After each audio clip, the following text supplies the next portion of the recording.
일본이 첫 우승하고 싶어서 일본이 만들고 일본이 주최하고 일본이 시합 장소와 날짜를 정한 야구대회가 있습니다. 프리미어 12대회입니다.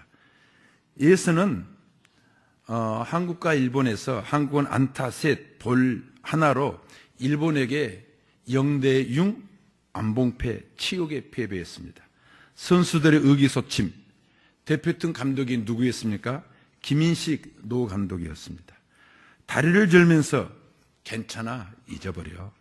선수들은 그런 감독에 고마워서 이를 악물었습니다. 몸이 아파도 참았습니다. 준결승에서 일본과 다시 만납니다. 한국은 대만에서 경기를 하고 비행기를 타고 일본으로 왔습니다. 그리고 그 다음 날 일본과 경기를 합니다. 심판도 일본 편이었습니다. 초반에 3점을 먼저 줍니다.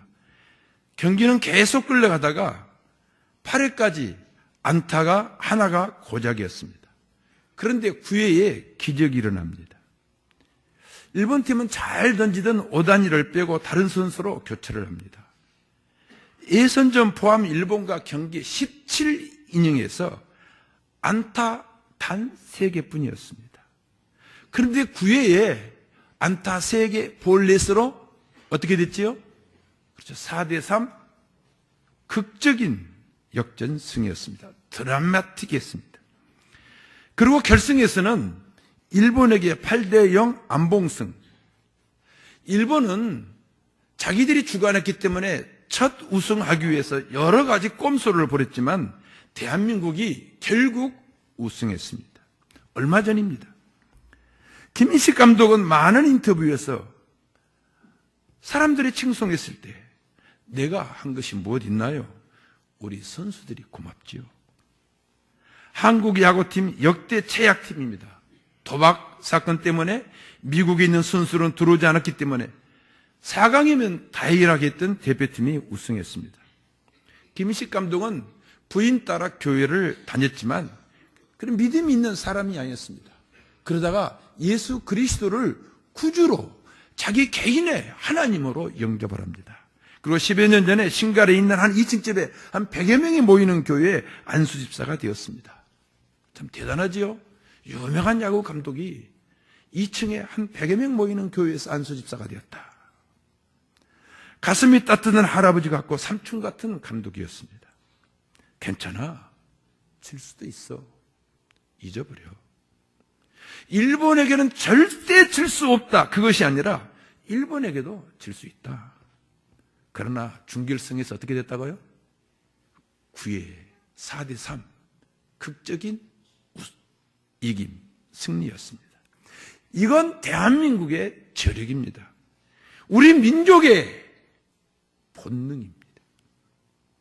날씨만큼 우울한 대한민국, 정치, 경제, 사회, 교육, 통일, 대여건 등 우리 앞에 놓인 문제들, 우리는 지금 0대6 안봉패할 수밖에 없는 분위기에 처해 있습니다. 그러나 좋은 감독만 만나면 우리들은 준결승, 결승전에 일본에게 4대3 승, 그리고 미국에 8대0 안봉승 하듯이 저력이 있는 민족입니다. 잊어버려 할 수 있는 가슴 따뜻한 지도자가 필요합니다. 우리의 가슴을 얼게 만드는 것은 추운 날씨입니까? 부인하지 않겠습니다. 우리의 마음을 따뜻하게 하는 것은 봄날입니까? 인정하겠습니다. 그러나 날씨가 추워도 봄이 오지 않아도 우리의 마음을 따뜻하게 하고 우리로 자신감을 갖게 해주고 도전히 이길 수 없는데도 이기게 만들고 서로 믿고 격려하고 의지하고 공동체를 하나로 만들어줄 수 있는 것은 따뜻한 가슴과 냉정한 머리를 가진 지도자입니다. 괜찮아. 질 수도 있어. 잊어버려. 우승 후에 각 언론사 인터뷰에 뭐라고 말했다고요? 난 할 일이 없어요. 나를 믿고 따라준 선수들이 고맙지요. 그 말은 절제된 언어, 그러나 그 절제된 단어 속에 인간 김인식을 엿볼 수 있었습니다. 지옥스러운 제약 잊어버려. 입학과 취업, 연애와 결혼 실패 잊어버려. 성공하지 못한 자랑할 것 없는 지난 과거 잊어버려. 잘못된 생활 습관, 후회스러운 과거 잊어버려. 영대육, 안봉표 같은 찌질이 같은 실력 괜찮아. 잊어버려. 그 연애 속에는 인간에 대한 따뜻함이, 사랑이, 인간을 중히 여기는 존엄이 있었습니다. 그 따뜻함이 패배의식에 빠진 대한민국 선수들에게 구원이었습니다. 언어와 행위로 더러워진 인간들, 죄와 사망의 종이 되어버린 사람들의 구원은 인간의 선행도, 노력도, 지성도, 혈통도 아닙니다. 죄와 사망의 종이 된 인류의 구원은 인간의 능력과 업적도 아닙니다.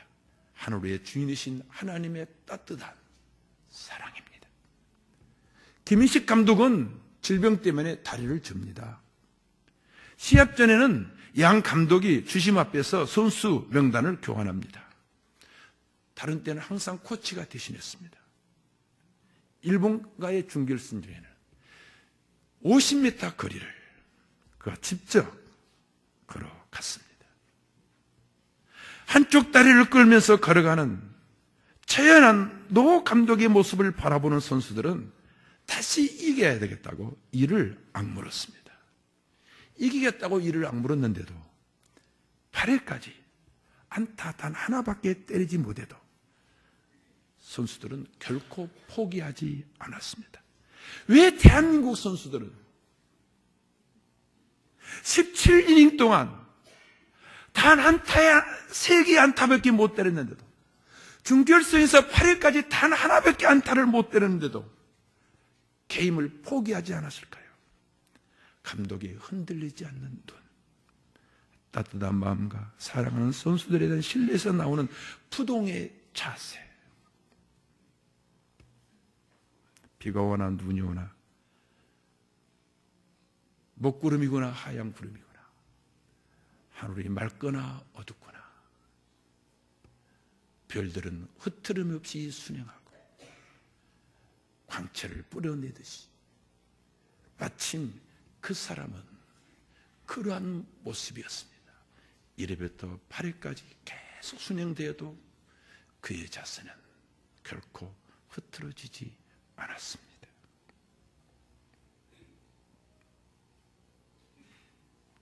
우리들의 인생 여정, 구원의 순례길, 한국팀 못지않는 실패와 실수의 연속, 아무리 노력했는데도 효과도 없고 계속 0점으로만 끌려가는 하루하루이지만 골고다 십자가를 등에 지고 끌려가셨던 주님을 생각하면서 우리도 결코 포기하지 않고 이곳 오늘까지 오지 않았습니까? 예수님은 십자가를 지고 갔을 때 로마군들의 채찍과 제들의 배신으로 분노하고 슬퍼하는 것이 아니라 오히려 우는 여인들을 걱정하는 따뜻한 눈길, 그 눈이 우는 여인들뿐만 아니라 오늘 우리와 모든 인류의 구원입니다. 송치안이라는 여배우가 있습니다. 어린 시절 부산 판자촌에서 엄마는 죽을 병에 걸려서 배를 5번이나 갈랐습니다. 무당이 구슬했습니다. 그래도 차도가 없었습니다. 죽음만 기다립니다. 그런데 어느 날 주일, 엄마는 딸에게 말합니다. 엄마, 교회 가고 싶다. 널 낳고 유아세례까지 받았는데 할머니가 너무 강하게 반대해서 못 갔다. 동네 교회 갔는데 고옥하는 목사, 동생 옥치생 목사님이 심우하는 부산 성동 교회였습니다. 맨 뒷자리에서 앉아서 예배를 드렸습니다. 예배 후에 엄마가 목사님 좀 불러다오. 목사님, 우리 엄마 위에 기도해 주세요. 송치하는 그때를 회상하면서 이렇게 간증했습니다. 옥치상 목사님은 기도해 주시고 우리를 불쌍히 여기셨습니다. 그 불쌍함이 송치양과 그 어머니에게 구원이 되었습니다. 그리고 교회에서 살다시피 했답니다. 새벽기도, 철야기도까지도. 엄마의 기도는 항상 단 3마디였답니다. 하나님, 잘못했습니다. 하나님, 불쌍히 여겨주세요. 하나님, 살려주세요. 이 어린 딸은 그것이 무슨 말인지 몰랐지만 엄마가 그러니까 이 어린아이도 하나님, 잘못했습니다. 잘못했습니다. 하나님 살려주세요. 하나님 불쌍히 여겨주세요.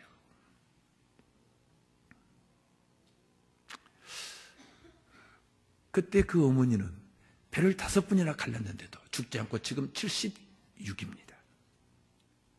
하나님께 불쌍히 여겨달라고 그렇게 기도했는데 하나님은 그렇게 끝나지 않고 가난한 판자촌 아이가 서울 예종 연극영화과에 합격하고 임금택 감독의 장군의 아들 2에서 2314대 1의 경쟁률을 뚫고 단번에 여주인공으로 발탁이 되었습니다. 엑스트라 조연 거치지 않았습니다. 왜 하나님은 불쌍히 여겨달라고 하는데 축복까지 하셨습니까? 하나님의 마음이 불쌍히 여김이요. 그 불쌍히 여김은 영원하시고 풍성하시기 때문입니다. 한번 그림을 보시겠습니다. 그림. 무슨 그림이죠? 피에타. 누구 작품이죠? 네, 뜻은 말씀하지 마세요. 뜻은 설교 때 이야기하겠습니다.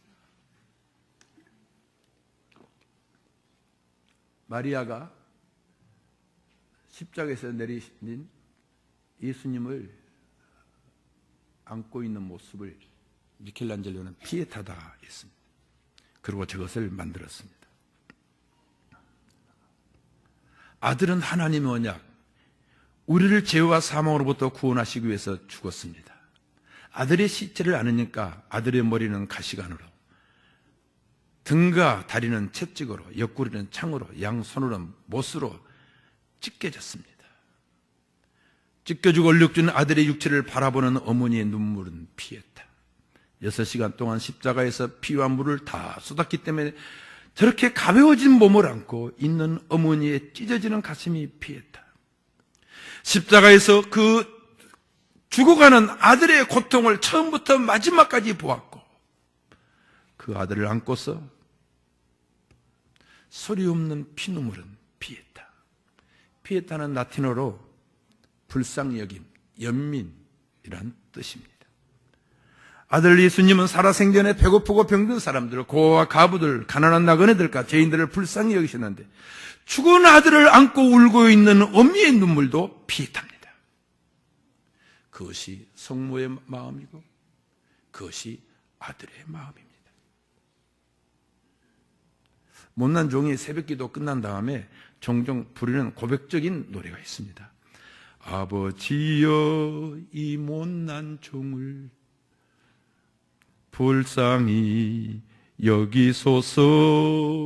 벌레만 또 못한 종을 용서하여 주옵소서. 아버지. 송채환과 그의 어머니의 기도는 단 3마디. 하나님 잘못했습니다. 불쌍히 여겨주세요. 살려주세요. 그럼 하나님은 용서하십니다. 불쌍히 여기십니다. 살리십니다. 왜냐고요? 하나님 피에타, 예수님 피에타, 성령님도 피에타이시기 때문입니다. 내 주와 맺은 언약은 영불변하시니. 우리 다 같이 부르.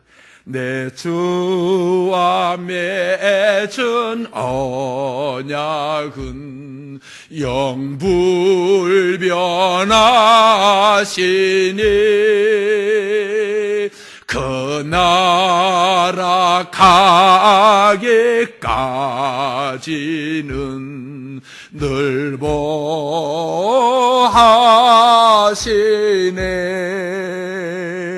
주님을 찬송하면서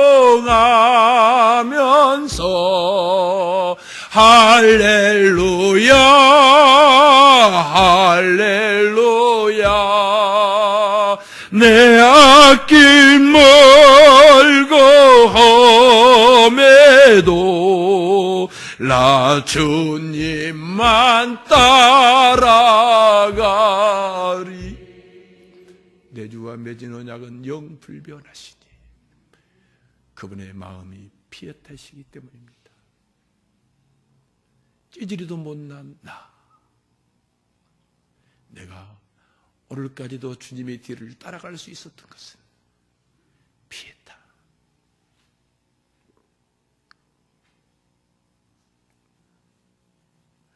우리의 피에타는 오늘도 계속됩니다.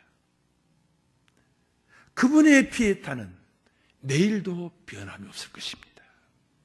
마침 별들이 비가 오나 눈이 오나 먹구름이나 하얀 구름이나 하늘이 맑거나 어둡거나 흐트러짐 없이 순행하듯이 우리 하나님의 피에타도 세상이 어떻게 변하든지 간에, 경제와 정치와 교육과 사회가 어떻게 변하든지 간에, 대의 여건이 어떻게 되든지 간에 변함이 없을 것입니다. 누가 우리를 정죄하려 죽으실 뿐만 아니라 다시 살아나시는 이는 그리스도 예수시니 그는 하나님의 보좌 우편에 계신 자를 우리를 위하여 간구하시는 자시니라. 나의 자녀들아, 내가 이것을 너희에게 쓰면 너희로 죄를 범치 않게 하려 함이라. 만일 누가 죄를 범하여도 하나님 앞에 우리의 대언자가 있으니 곧 의로우신 예수 그리스도시라. 설교하는 것은, 성경을 준 것은, 이렇게 편지를 보낸 것은 죄를 범치 않도록 하게 합니다. 그런데 누가 우리 가운데 죄를 범하면 하나님 앞에서 우리의 대언자가 있는데 의로우신 예수 그리스도시라.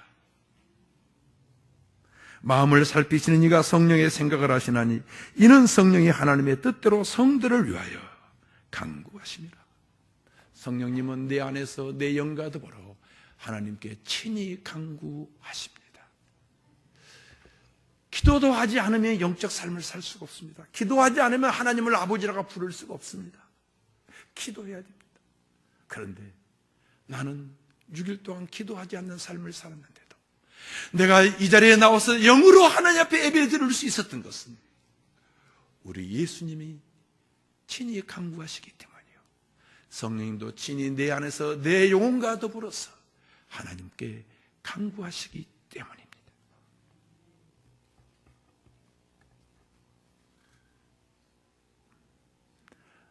방황하고 표류하는 5,000명의 남자들이요, 하나님과 예수님과 성령님도 피에타 우리 모두들 예수님의 십자가 아래로 몰려가서 불쌍히 여김을 받으십시다.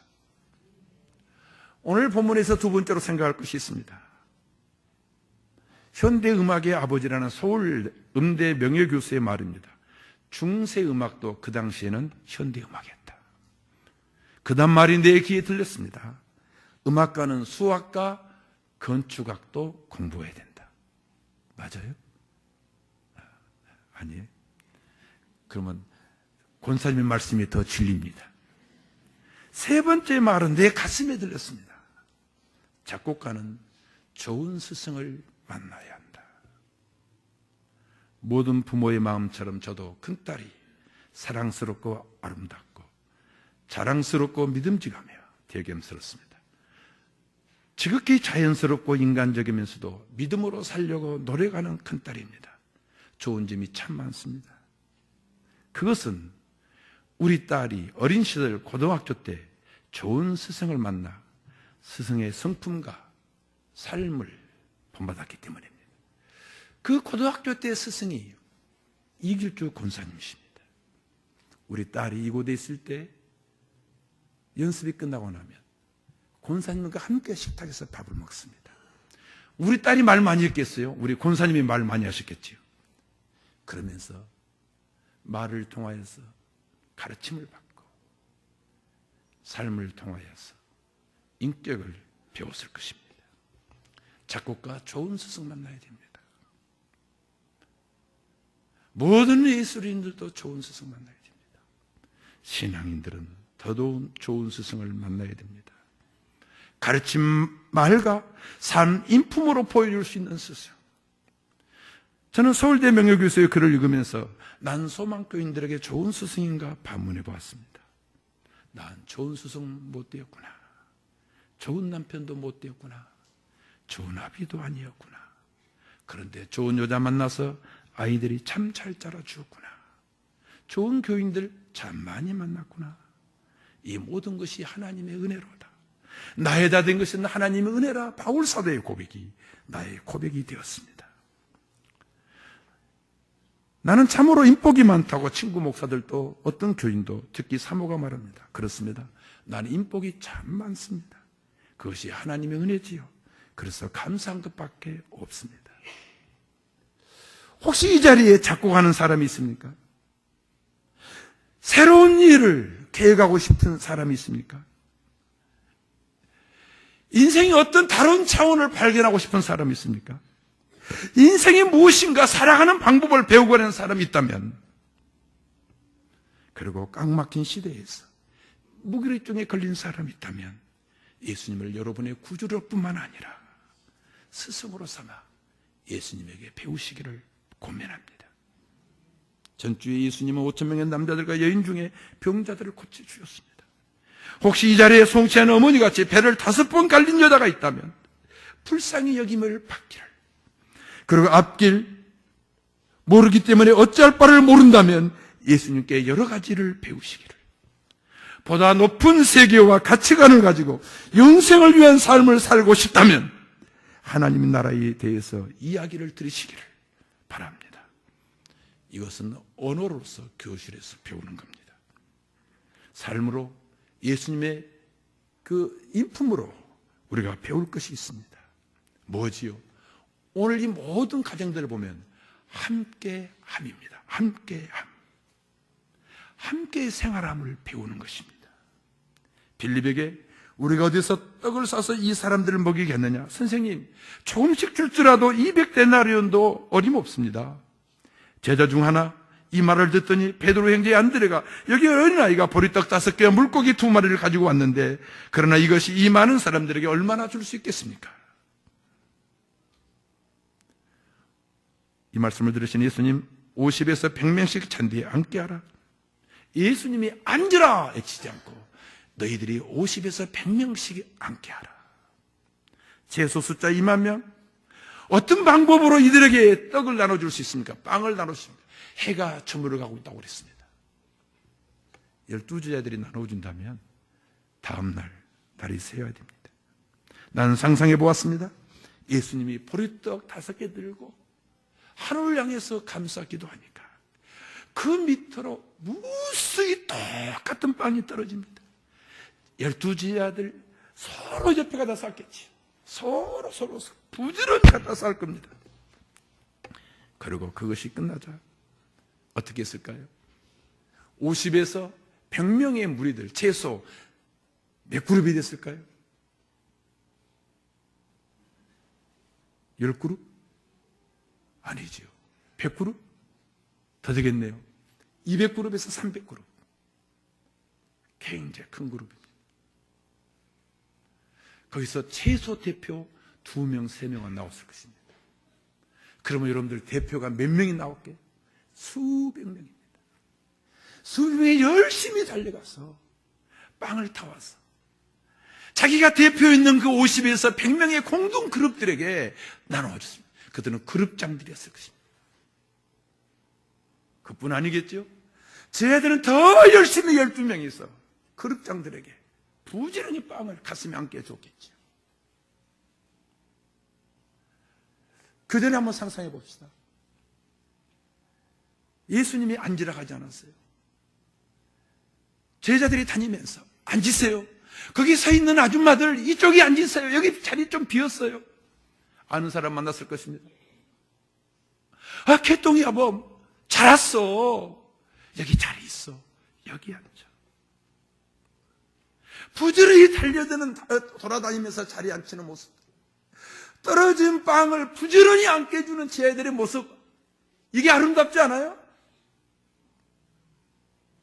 그리고 빵을 받아가서 자기 그룹에 나눠주는 그 그룹장들, 그리고 함께 먹으면서 웃는 모습들, 즐거워하는 모습, 여러분들이 얼마나 장관이었겠어요. 이건 파르나마, 대서사시. 뭐가 대서사시? 이게 대서사시. 인류의 역사에서 이와 같은 대서사시를 누가 쓸 수 있겠어요? 예수님의 몸으로 쓰셨습니다. 그것이 표적이었습니다.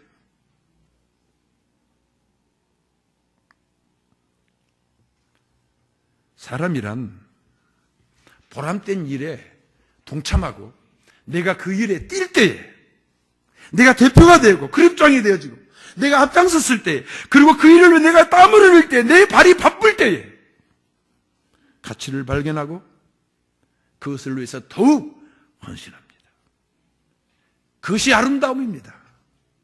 그것이 보람된 일입니다. 그리고 기쁘고 행복한 것입니다. 이 기쁨이, 이 행복이, 이 즐거움이, 이 낙이 나와 여러분들일 것입니다. 이게 공동체입니다. 이게 가족이고 이것이 교회가 되어야 됩니다. 이것이 예수님이 꿈꾸던 공동체입니다. 예수님이 원하는 공동체입니다.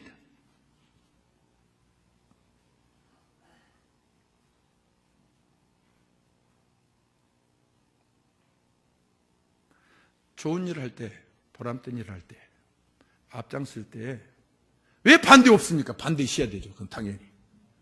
그래야 더 가치 있죠.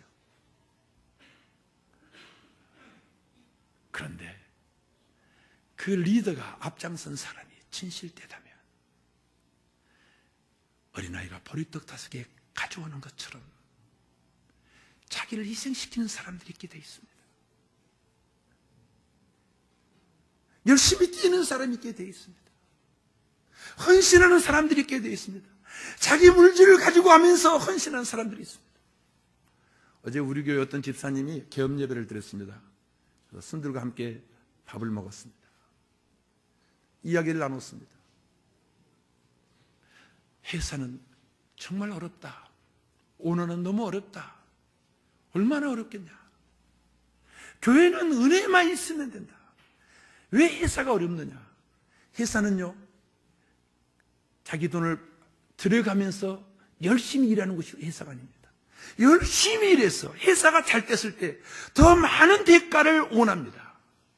그런데 더 많은 대가가 오지 않으면 실망합니다. 짜증납니다. 괴롭습니다. 행복하지 않습니다. 그게 회사입니다. 그런데 교회라는 것은, 이 사랑의 공동체라는 것은 어떻게 하지? 내가 그랬어요. 교회는 은혜스러우면 헌금하고 몸을 내고 다 하면서도 더 열심히 하면서 감사하고 즐거워하는 곳이다. 여러분들 그렇지 않습니까? 저는 캄보디아 선교센터를 통해서 또 예수님의 이것을 배웠습니다. 저는 캄보디아 선교센터 화작했을 때 진실했습니다. 거짓되지 않았습니다. 혹이는 말도 들려옵니다. 목사님 은퇴 준비하네. 나는 그 말에 대해서 떳떳했습니다. 그렇기 때문에 하나님께서 성도들의 마음들을 움직였습니다. 그리고 아주 자연스럽게 이를 이루시는 여호와 믿습니다. 하나님께서 누구를 통해서요? 헌신된 사람들. 어떤 자매는요, 들을 돈이 없어요. 그가 가지고 있는 저금 통장이 있었습니다. 많지 않아요. 생활이 부한 자매가 아니에요. 그것을 깨뜨렸습니다. 그뿐 아닙니다. 그걸로도 안 되니까 자기가 가지고 있는 주식을 팔았습니다. 내가 말했어요. 자매님, 지금 주식이 밑바닥인데 좀 올라가면 팔지. 목사님, 헌금이란 그런 것이 아니에요. 헌금이란 그런 것이 아니에요. 내가 그 자매에게서 배웠어요. 헌금이란 그렇게 계산하는 것이 아니에요.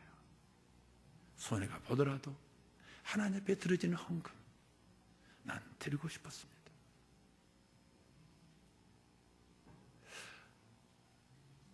이게 사랑의 공동체입니다. 저희들은 이 모든 것을 통해서 뭘 배웠을까요? 훗날 초대교회가 생겼습니다. 베드로가 설교했더니 3,000명이 하루에 등록을 했습니다. 은경에 다니는 교회가 있는데 유래 신도시에다가 예배당을 지었습니다. 그런데 전주에 16명이 등록했어요. 매주 10명씩 이상 등록해요. 200명 이하 모이던 교회가 갑작스럽게 400명 이상에 계속 늘어나고 있어요. 이야, 여러분들 이게요, 당황스러운 거예요. 당황스러운 거예요. 그런데 베드로가 설교했더니 3,000명이 들어왔어요. 그런데 초대교회 당황하지 않습니다. 왜 그렇지요? 이미 예수님을 통해서 배웠어요. 초대교회에 120명이 있었습니다. 그 120명이 그룹장이 되어지죠. 리더가 되어지죠. 여러분들 3,000명 모일 예배당 없었습니다. 성전에 모였다가 성전에서 제사장들이 반대합니다. 모일 수 없어요. 어떻게 했을까요? 하나하나 큰 집은 50명도 30명도 적은 집은 10명도 어떤 120명 분들 가운데 한 사람은 2타임도 뛰었을 거예요. 자기 집에서 3번도 모였을 거예요. 사람은요, 이런 경험이 있으면 당황하지 않습니다. 5,000명의 패로가는 남자들이요, 예수님을 통해서 우리는 배워야 됩니다. 그의 언어를 통해서, 그의 가르침을 통해서 마음의 상처가 치유되고 여러 가지를 배우며 보다 가치 있는 세계 하나님의 나라의 일을 대해서는 틀어야 됩니다. 그리고 오늘의 이 사건을 통해서 함께 참여함의 삶, 그리고 거기서 대표가 뽑혀져서 열심히 뛰어다니는 거, 헌신하는 거 배우는 겁니다. 제 아들도요, 자연스러웠어요. 자연스럽게 해결하는 거, 혼란이 없었어요. 그리고 교회 나중에 구제 문제로 다툼과 갈등이 생겼을 때도 또 자연스러워요. 예수님이 12제자 뽑았던 것처럼 7명의 집사 선택해서 자기들은 뒤로 쭉 빠져나가고 7명의 집사들로 하게끔 만들었습니다. 이 삶의 지혜, 페루하는 5,000명의 남자들, 우리들이 배워야 될 지혜지요. 모든 걸 내가 다 하겠다는 것이 아니라, 지도자는 한순간에는 자기 몸을 불사르면서 앞장을 서야 됩니다. 그러나 계속 앞장만 서 있으면 리더를 키울 수가 없습니다. 다음에는 12제자 그리고 그 그룹들의 그 대표들로 또한 일들을 하도록 하는 것입니다. 이 암울한 시대, 우리는 이 공동체, 이 함께 참여함으로 이겨나가십시다. 서로 격려하고 의지하고 위로해 주는 것으로서 이겨나가십시다. 주님께 임명을 받은 사람들은, 주님께 부르심을 받은 사람들은 다른 사람들보다 더 열심히 뛰십시다. 그룹들은 앉아서 먹고, 그룹장들 2-3명은 뛰고, 12제자들은 더 땀을 흘리고, 이 시대에 우리가 살아갈 방법입니다. 제가 어제 사업하는 사람에게 그랬어요. 일을 시작하는 우리 그 젊은 집사한테 그랬어요. 요새 중국의 그 재물의 신으로 떠오르는 인물이 있습니다. 누구지요? 알리바바의 마온입니다. 보십시오. 되게 못생겼어요. 나보다 더 못생겼어요. 그는요, 대학 입학 시험에 100점 만점에 10점 맞았답니다. 그는 인터넷도 못했답니다. 그가 말합니다. 사업하는 사람은 2가지만 있으면 된다. 첫째, 불굴의 의지다. 불굴의 의지. 2번째 뭐냐? 좋은 직원이다. 좋은 직원이다. 그가 말합니다. 사장이 돈 버는 것이 아니다. 알리바바 직원들이 돈 벌게 했다. 그래서 나는 좋은 직원을 어떻게든지 뽑으려고 한다 하는 겁니다. 바로 이거지요. 가정에서 자녀들에게 아버지 어머니가 다 해버리는 것이 아니라, 어릴 때부터 너는 이것 네가 책임져라. 너는 여자니까 너는 이거 책임지면 좋겠다. 바로 그게 예수님이 우리에게 원하는 공동체였습니다. 마지막 하나입니다. 시간이 많이 됐지만 감사하는 예수님은 다음 주에 하겠습니다. 예수님 마지막으로 한 말이 있습니다. 부스러기 어떻게 하라고요? 버리지 말라. 부스러기 버리지 말라. 다 모아라. 그랬더니 어떻게 됐어요? 12강줄이 칵 찼습니다. 여러분들 부스러기 버렸다면 그냥 그 광야에는 공이었습니다. 아무것도 없었을 거예요. 쟤들이 아무것도 가지고 간 것도 없었을 거예요. 근데 부스러기 모았더니 어떻게 됐다고요? 충만 부유함이에요. 부유함. 종조 왕이 이렇게 이야기했습니다. 작은 것을 소중히 여길 때에 나라가 바르게 쓴다. 작은 것을 소중하게 여길 때에 나라가 바르게 쓴다. 저희 아버님이 식탁에 앉았을 때 항상 이런 말씀하셨습니다. 복 받으려면 복은 식탁에서 온다. 하나님께서 복을 주실 때 식탁을 통해서 주신다. 맛있게 먹어라. 감사하게 먹어라. 마지막 하나입니다. 결코 버풀떼기 하나도 버리지 마라. 성경 우리는 10원짜리를 대수롭지 않게 여깁니다. 부자들 어떤 사람들이 이제 어릴 때부터 100원짜리 하나 줬는데도 너무 좋아하는 거예요. 우리 엄마가 100원 줬어, 100원. 그런데 어떤 아이는 집이 가난한데도 엄마가 100원, 이 100원 가지고 뭐해? 5번 먹으면 500원 되는 거예요. 500원 되는 거예요. 페루가는 5,000명의 남자들이에요. 우리 지금 가난합니다. 힘듭니다. 그러나 이런 거 버리지 말고 모았을 때 우리 주님께서 12강길이 가득한 부유함을 충만케 하시니 이루실 줄로 믿습니다. 그러나 이런 것들을 하찮게 여겼을 때 안 돼요. 저는 종종 교인들과 함께 수박을 먹을 때가 있습니다. 장마 뒤에 수박은 빨간 것, 겉은 맛이 없어요. 그건 버려도 어쩔 수 없어요. 그런데 장마가 아니에요.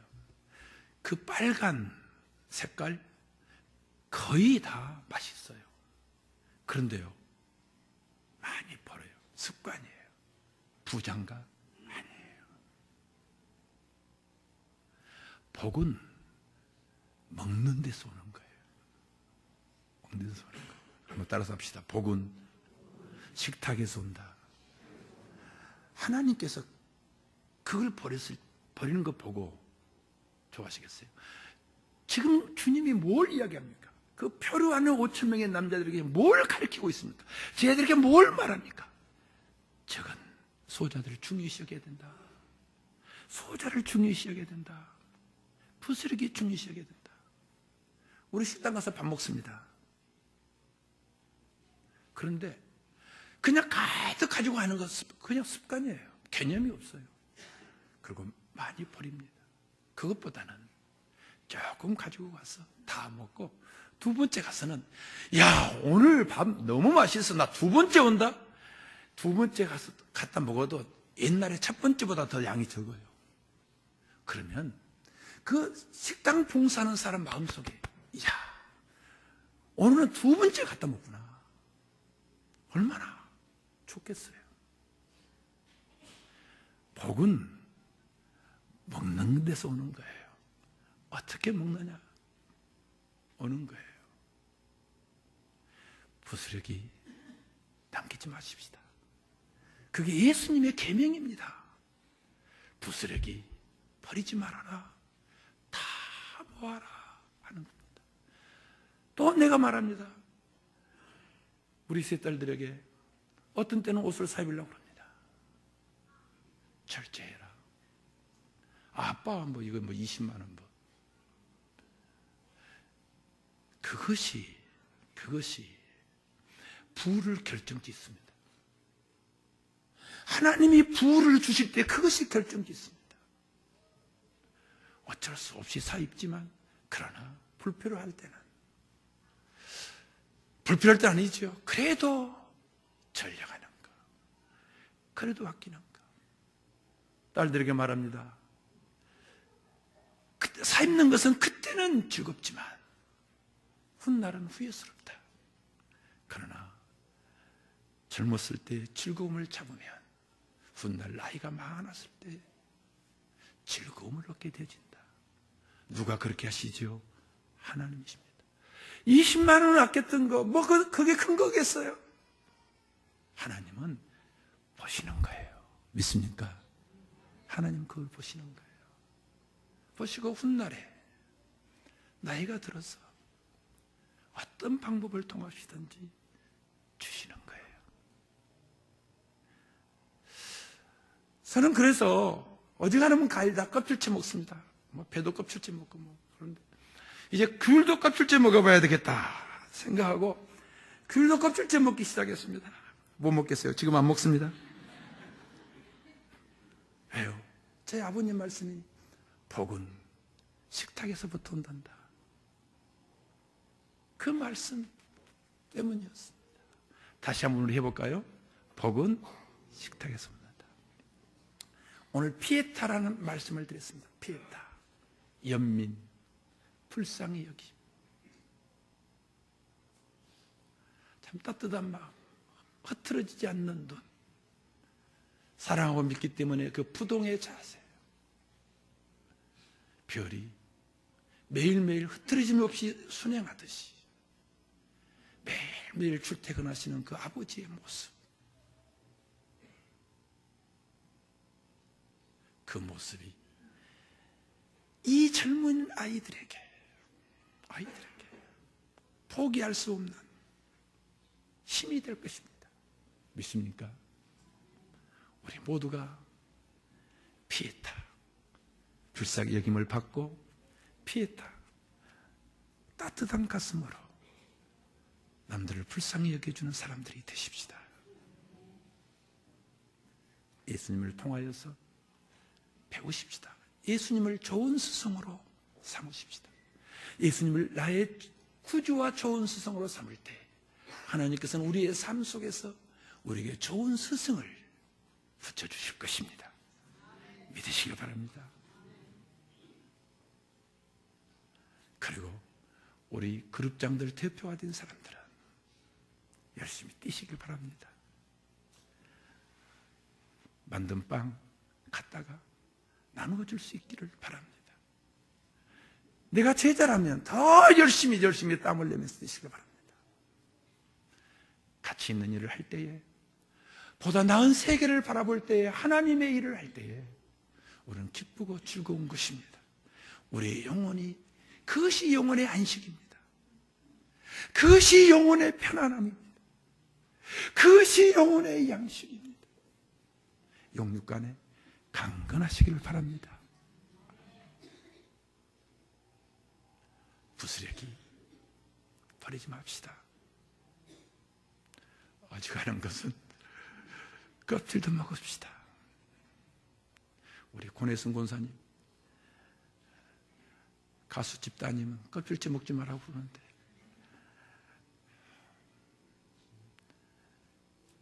버리지 맙시다. 버리지 맙시다. 하나님께서 반드시 우리에게 먹는 복도 주실 줄로 믿습니다. 의식적 문제, 하나님 어떤 방법을 통하시든지 해결할 줄로 믿습니다. 내 말이 아니잖아요. 예수님께서 그 보리떡, 보잘것없는 떡이잖아요. 그 부스러기잖아요.